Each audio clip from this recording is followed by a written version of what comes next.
the 5th of December, 1872. Ship on the starboard bow! The captain of the brigantine Dei Gratia sights a ship in the Atlantic, 800 miles off the Portuguese coast. It appears to be unmanned and steering wild.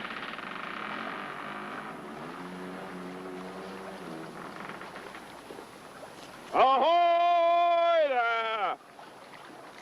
Captain Briggs! Ahoy! Anyone aboard?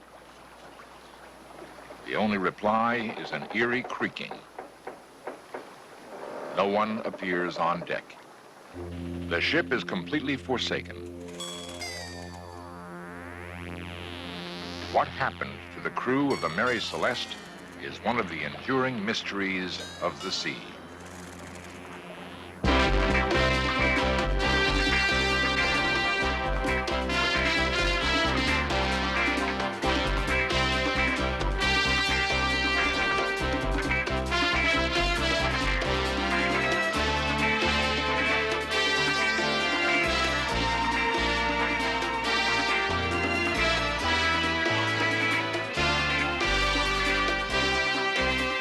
This series presents information based in part on theory and conjecture.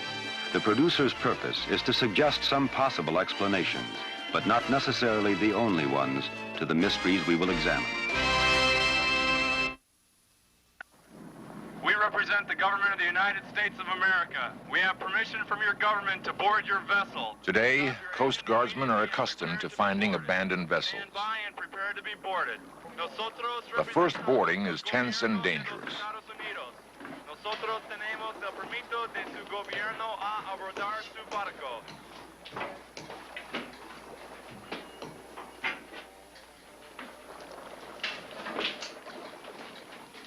Modern abandoned ships usually mean only one thing. They're being used for illegal drug traffic. In the days of the great sailing vessels, however, derelict ships were not so easily explained, and no abandoned vessel has remained as mysterious as the Mary Celeste. Theories abound as to why the Mary Celeste was abandoned. It might have been the result of a prearranged salvage fraud, pirates, mutiny, a burst of deadly marine gas, or even a homicidal maniac, killing the rest of the crew one by one, dumping their bodies, and then committing suicide. To try to unravel the web of intrigue surrounding the Mary Celeste, we must examine a reenactment of that fateful voyage, the winter of 1872.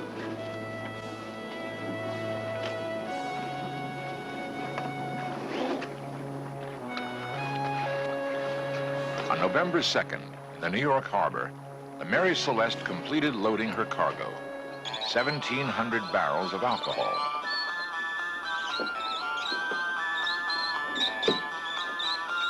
During the loading, 2 of the kegs slipped, damaging the longboat so severely it was put ashore as useless.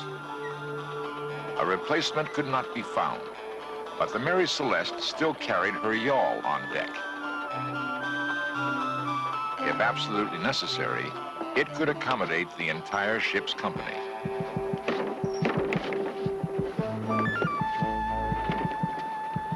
The master, Captain Benjamin Spooner Briggs, brought his wife Sarah and 2-year-old daughter Sophia on board for the voyage. In his final letter to his mother, he wrote, "It seems real home-like since Sarah and Sophia got here, and we enjoy our little quarters. Sophia has got over the bad cold she had when she came, and has a first-class appetite for hash and bread and butter. I think the voyage will do her lots of good. Our vessel is in beautiful trim, and I hope we shall have a fine passage." To this, Sarah added, "Benjamin thinks we've got a pretty peaceable crew this time, all round, if they continue as they have begun."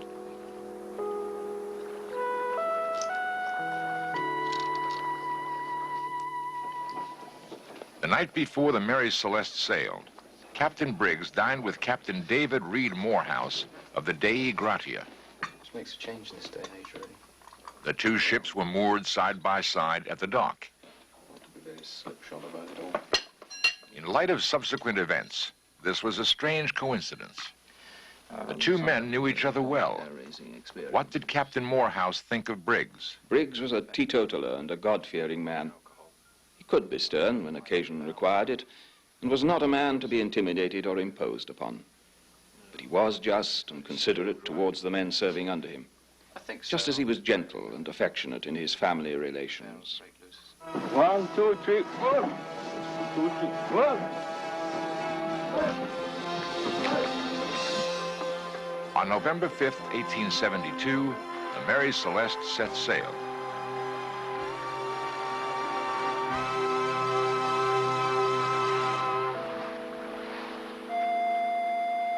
One month later, she was sighted by the Dei Gratia. The Mary Celeste was drifting, unmanned, 800 miles off the Portuguese coast. She would be sailed by a skeleton crew from the Dei Gratia to Gibraltar, where the official inquiry was held. At the British Admiralty Court, the proceedings opened with Captain Morehouse's description of his first sighting of the Mary Celeste. I reckon the way the yards were square, she was running before the wind when she was abandoned. It's possible the storm that we met at 4 o'clock that morning might have sent her round had she also met it. First time I saw her, 2 o'clock afternoon, her head was westward. The jib was trimmed on the port side, although she was on a starboard tack.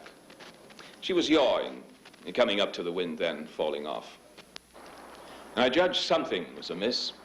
I thought I saw a flag of distress at her yard, but subsequently it turned out to be a flapping sail. By 3 o'clock, we were about 350 yards off.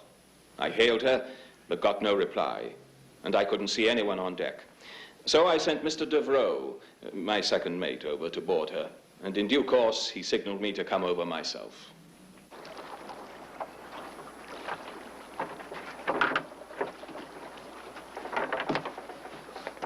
When I got on board, Mr. Devereux had already sounded the pumps, which showed she made little or no water. During the next hour, Captain Morehouse would carefully inspect every inch of the ship. The ship was perfectly sound. Her hull, masts, and yards were in good condition.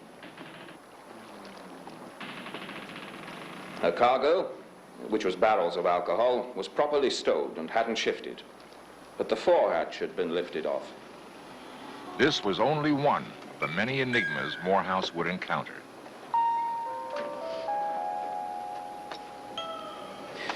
I came to the conclusion that she'd been left in a panic. The mainsail was lying loose, as if it had been run down. The lazarette hatch was also off, but there were plenty of provisions and water in there. Anybody below? The glass on the compass was smashed. Compass glass is smashed. Together, we searched the ship from stem to stern. At first, we were worried that she was a fever ship and the crew had died of cholera, but there wasn't a soul on board, nor were there any visible signs of there having been any trouble. In the forecastle, oilskins, boots, and pipes were scattered about as if abandoned in great haste, and among the dunnage were articles of value you might have supposed their owners would have taken if abandoning ship. In the galley, everything was in good order, as it would be between meals. There was no wine, beer, or spirits on board. A child's clothing and toys were strewn about. And on the table was a sewing machine with a baby's pinafore on it and a number of small items lying on the table alongside. There were books and charts, but the chronometers and the ship's log were missing. The slate log had an unfinished letter beginning Fanny, my dear wife, Francis N.R., which I took to be the start of a message scribbled by the mate.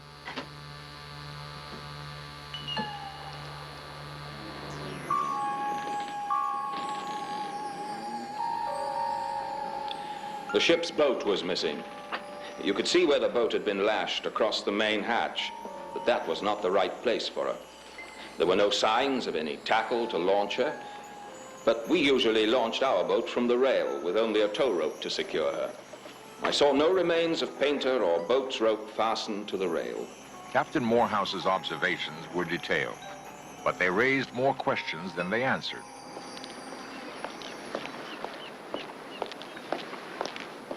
The man responsible for the official inquiry was Mr. Solly Flood, Her Majesty's Advocate General, Proctor for the Queen in her Office of Admiralty, and a legal bloodhound.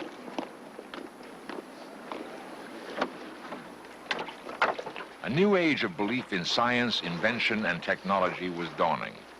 The ability to seek and find cold, hard evidence in order to solve any mystery was reaching a golden era. Was there any evidence to indicate foul play? The only facts available so far, a ship in good order, yet abandoned in a hurry. The investigation about to take place in Gibraltar would propel the Mary Celeste to her place as the most infamous abandoned ship in the history of the sea.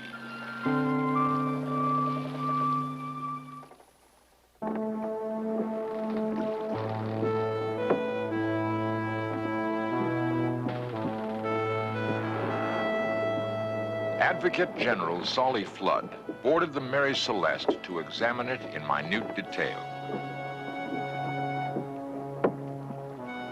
There was no appearance of fire or explosion or any other assignable cause of abandonment. She was well provisioned and it seems had encountered no seriously heavy weather. She was thoroughly sound, staunch, and strong, and in every way seaworthy and well found. But both bows had been recently cut by a sharp instrument.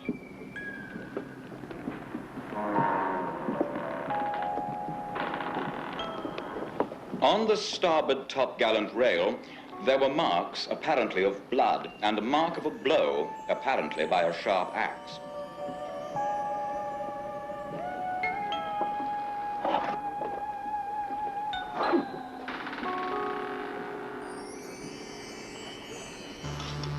A sword appeared to me to exhibit traces of blood and to have been wiped before being returned to its scabbard. In the forehatch, a barrel, ostensibly of alcohol, appeared to have been tampered with. My object is to move the Board of Trade to take such action as they may think fit, to discover, if possible, the fate of the master, whose name was Briggs, his wife and child, and the crew of the derelict. My own theory, or guess, is that the crew got at the alcohol and in the fury of drunkenness murdered the master and his wife and child and the chief mate, that they then damaged the bows of the vessel so as to give it the appearance of having struck on some rocks or suffered some collision, with a view to inducing the master of any vessel which might pick them up if they saw her at some distance, not to think her worth attempting to save. And that they did, sometime between the 25th of November and the 5th of December, escape on board some vessel bound for some South or North American port or the West Indies. Was this the real story? Mutiny and murder? The Advocate General was convinced he was on the trail of a sensational crime. Soon, the story spread to the newspapers of the world and began to read like a modern detective yarn. As the inquiry proceeded, however, it became increasingly evident that the Advocate General had let his imagination run wild. Flood was later found to be wrong on almost every statement he made. The forensic tests proved that the sinister, bloody sword was really an old bayonet used to mix paints, and the blood on the rail was only rust. The final results of the inquiry cleared Captain Morehouse and the Dei Gratia crew of piracy, and in fact, the Dei Gratia was awarded a portion of the salvage value. There, the story might have ended, but for an amazing discovery 30 years later. A young apprentice sailor was sent ashore to collect some sand at St. Paul's Rocks, a tiny island in the middle of the South Atlantic. He found a skeleton propped in the shade of a rock.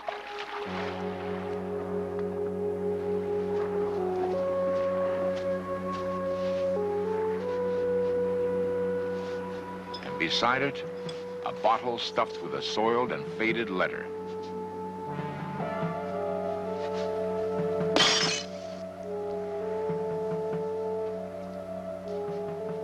A letter which told an amazing tale. My ship struck these rocks at dawn 3 days ago. She sank immediately. Only I, of all her crew, reached the shore alive. I am dying of thirst. It has been a voyage of disaster. 3 deaths in 2 days. Then came the poison on the 7th day out. Ship helpless, and so for 3 days we lay. Knew we must ask assistance to take us to Gibraltar for crew. Early morning sighted small brig becalmed. Mate said, take her crew. Went aboard. Captain asked why we came. His wife and child were with him. We left no one on board. The brig was called Mary Celeste. Years later, this tragic letter was brought to public attention in the London Daily Express. Was this at last the real clue to the mystery of the Mary Celeste? If so, why did the young sailor wait 9 years to publish the letter? Many people doubt its authenticity. It is just one of the hundreds of theories proposed during the last century. There is a universal sailor's superstition about ships born unlucky. And the Mary Celeste lived up to that superstition. From all the evidence collected, In Search Of proposes a logical explanation. The Mary Celeste had been at sea for 8 days. The hatches had remained closed because at first the weather was stormy. Gradually, though, the cold November chill of New York gave way to the milder latitudes of the Azores. The cargo of alcohol was stored in barrels made of red oak, an extremely porous wood. At least 8 of the barrels leaked badly during the voyage. Battened down under the hatches, the fumes mingled with the foul air of the hold. Was a potentially explosive mixture of gas forming? Off the Azores, the wind dropped to a gentle breeze. Taking advantage of the calm weather, Briggs probably ordered the ventilation of the hold, which may have set off a fateful chain of events.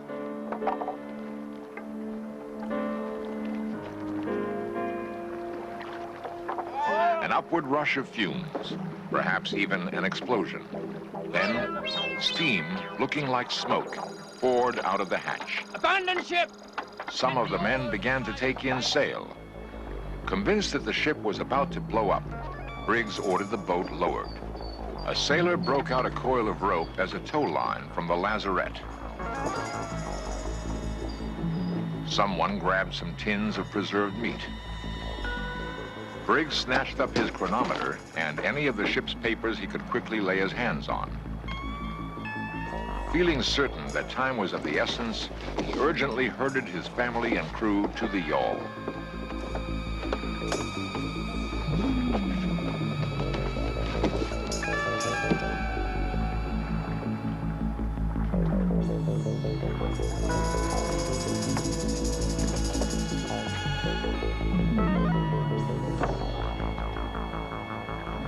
According to meteorological reports, a sudden squall blew up that day. Under the impact of a violent gust, the vessel may have lunged forward with a suddenness and force which broke the improvised tow line. They may have tried to row after the Mary Celeste, or they may have turned toward the island of Santa Maria, a jagged, inhospitable coastline where a small boat and her occupants would easily be smashed to pieces in the surf.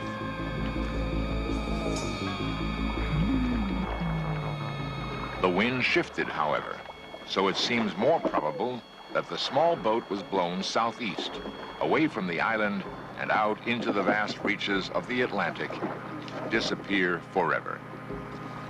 When the Mary Celeste was found on December 5th, the last entry on her log slate was for the morning of November 25th, 11 days earlier.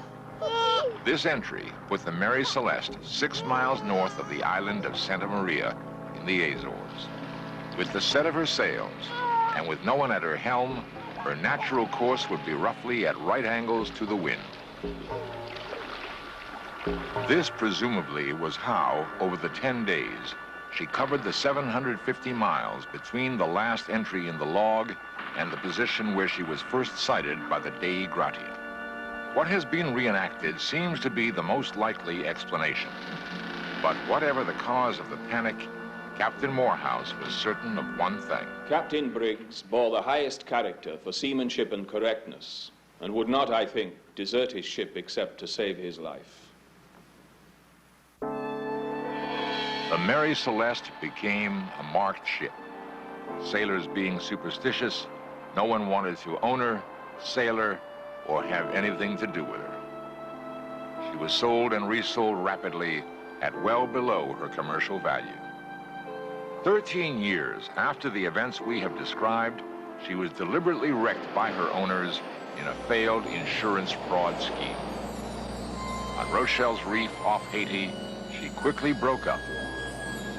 And today, there is no more trace of her than there is of Captain Briggs and his crew of that fateful voyage of 1872.